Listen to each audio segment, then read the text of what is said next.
Hi, this is the Philosophical Angle program, and I'm your host, Chris Angle. The purpose of the Philosophical Angle is to examine the nature of concepts and ideas in current media. And I'm the author of 5 books on philosophy known as the Detmar-Haskell Dialogues, and they are the nature of aesthetics, the nature of ethics, the nature of truth, the philosophical equations of economics, and the nature of the political left and right. And if you'd like to contact, make a comment on what you see here, give us a shout at detmar.haskell, spelled with 2 L's, at icloud.com. So I think this week we're going to talk about China. And one of the things that was kind of amazing was why would China come about with a prohibition and then a suspension of the prohibition of the rare earth minerals, and it was kind of amazing, and we saw that sometime in the news a couple months ago, and we saw China put on the prohibitions on the export of rare earth minerals. Just came right out of the blue. It looks as though they were trying to pick a fight with the United States and others who need these rare earth minerals. Then soon after the prohibition, China suspended for 1 year the prohibition. So the question comes before us, why? Why would China suddenly pick a fight whereby they probably assume or predict that the administration would counter with some negative action on our part? So why would they do this suddenly and then suspend the action? Well, the answer lies in the 7 principles that dictate the behavior of the left. There are 7 dictums that predict the behavior of the left and 7 for the right. The first 2 principles of each side are the same because they're truisms, biologically speaking. The first dictum is that life does that which is good for it, and it seems that this is biologically always true. The second is that is from the Saint Augustine's libido dominandi theory. He claimed that all men tend to dominate, that men try to dominate each other, and it's pretty much true not only for man but for most of the higher animal species. The third dictum begins the deviation between the 2 sides. The left looks at the other person and thinks that inherently they are bad, so that the Chinese oligarch leadership being of the left, or maybe I should even say the totalitarian left, looks upon those who outside its group and determines that the nature of those others outside of the group are not good.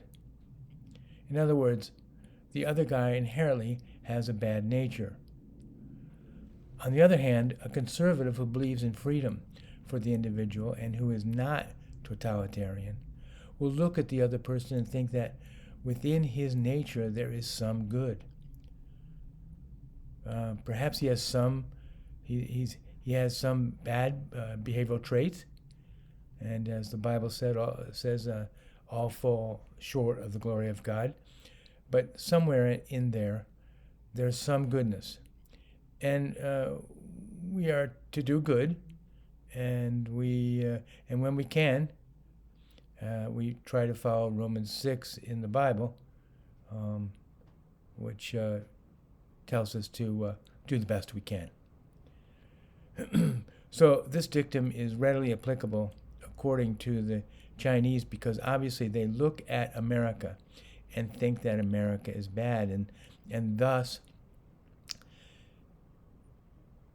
they put on restriction for something that they have a near monopoly upon, which would be a natural thing, as they want to punish that which is bad. They know that we are adversarial to what it is that they seek, as per dictum 1. So it would be predictable that they would put on a restriction on their exports that that and that restriction is on something that would be of particular value by the West. So that brings us to dictum 4. This principle says that there is a contract between the haves and the have-nots of society. The haves should take care of the have-nots. This is clearly in effect in China, as the ruling class in China knows that it has to provide for a daily living for its constituents, also known as the have-nots. Communist societies clearly have this thought in place that the government should take care of the common people by the governmental haves, giving the have-nots a job and a basic living. Also, we can add in the so-called socialist countries to this thought process additionally. This brings us to principle number 5, which is the famous Lord Acton principle that states that power tends to corrupt, and absolute power corrupts absolutely. When somebody becomes a king and or queen, or enters the aristocracy, or when somebody of totalitarian might becomes all-powerful, they realize that they don't have to cooperate with others outside of their aristocracy or upper echelon of their political being. When somebody doesn't have to cooperate and realizes that he doesn't have to cooperate, his mind becomes corrupted because he realizes only his priorities matter in the running of a country. Or, doesn't even have to be a country, it can be anything else for that matter. When you have no need for cooperation, you lose respect with those outside of your group. Looking for an example on this? Look at all the kings and queens throughout history. Look how they all look down upon the have-nots in their society. Look how the kings and queens throughout society look down upon the serfs, look down upon the proletariats, the slaves of society, and communist China is no exception. The leaders look down upon the have-nots of their own society, and they would look down upon those outside of their society as well, thinking that they, of the ruling class, are the superior ones. They are the great ones, and as such, they know they don't have to cooperate with those outside of their society. So what happens when you look down upon others? You lose respect. You lose respect for those with whom you want to cooperate.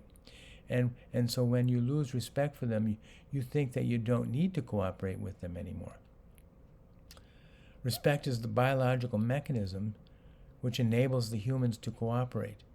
And so we respect others in order to produce goods and services, whether in cooperation with each other, and we produce goods and services in order for us to bring us up away from misery, which is the essence of all that is good. So in addition to dictums 2 and 3, this fifth dictum is obviously applicable to our situation with China. They look upon us as having a bad nature and having power over the have-nots. There would be no need to cooperate with us. And when they realize that, then there is no reason nor need to proceed in cooperative ventures to produce goods and services. Thus, in their minds, they should shut down our access to their rare earth minerals, which is a natural procedure within their corrupted minds. Lastly, dictum 6 is that ethics is the appropriate dispensation of respect. And so when they don't have any respect for us, ethical behavior dries up and disappears. In other words, their ethics or actions toward us become unethical. Or that is, they have no ethics in their mind when dealing with this. So, what happens when you have no ethics?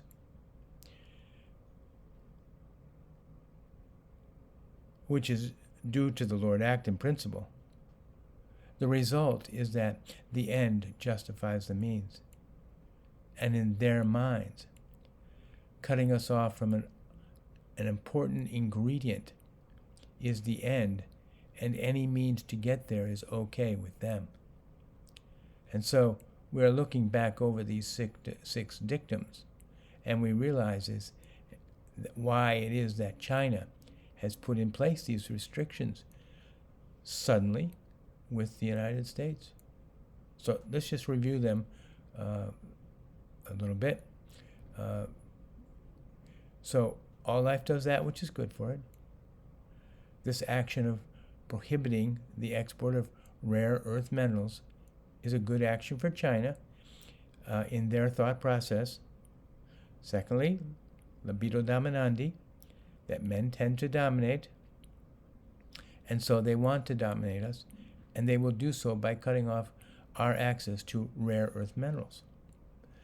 Dictum 3 is that they look upon us as our nature is being bad.